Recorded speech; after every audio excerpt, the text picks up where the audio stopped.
Ngani zakwethu akubingelelwa makunje ngoba iyaphuthuma lena lalelaneke njengoba siye lapha eMpofana ngomhla ka14 lapha kuWard 4 kune by election amasela ke eANC aphezukwayo yonke lento aseshila ukuthi ama VD lapha yamaningi kakhulu awu9 so ngeke sikwazi ukuthi sibe kuma VD onke le VD abazoyithola iweek ila abazongena khona benza ubugebengu nobusele ngizonmema ke all over the corners of KwaZulu-Natal, all over the corners of South Africa. Ngisacela ukuthi siphuthumeni lapha eMoyi River. Ngiyacela ukuthi amawadi onke aKwaZulu-Natal at least mangathiwa kuphuma itekisi eyodwa iye lapha eMoyi River la siyogada khona umzila. Angifuna amaselebe nechance. Sengizwile kuthiwa azoyisebenzisa lento ukuthi lawa amawadi lawa ama VD lapha maningi ngeke size sikwazi ukuthi siwa maintain onke kukhona azoba week angifuni ke leyo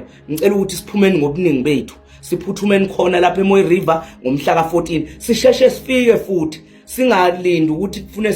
siye ngoba sekujatshulwa njengoba siyowina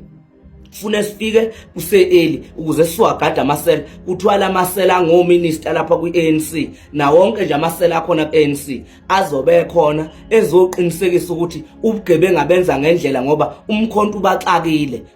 ubaxakile awufuni lutho so makhomanda ngicela siphumeni ngobuningi bethu nangothi lwethu silibangise khona lapha eMoyi River ngoba sengizwile uthiwa kuzobe kukhona yonke inhlobo yesela izokwenza ubugebengu le VD ezobe ngathi iweek iyona abazofuna ukungena kiyo angifuni kube ne VD eweek fanele onke lama VD awu9 sibe sigcwele sithe siugadile umzila akunasela lenza into sikhona niyalwazi udaba ningabakwethu ngishaya ikhwela ke bafowethu ngicela siphuthumeni khona ngomhla 14 sivuke kusesekuseni tanko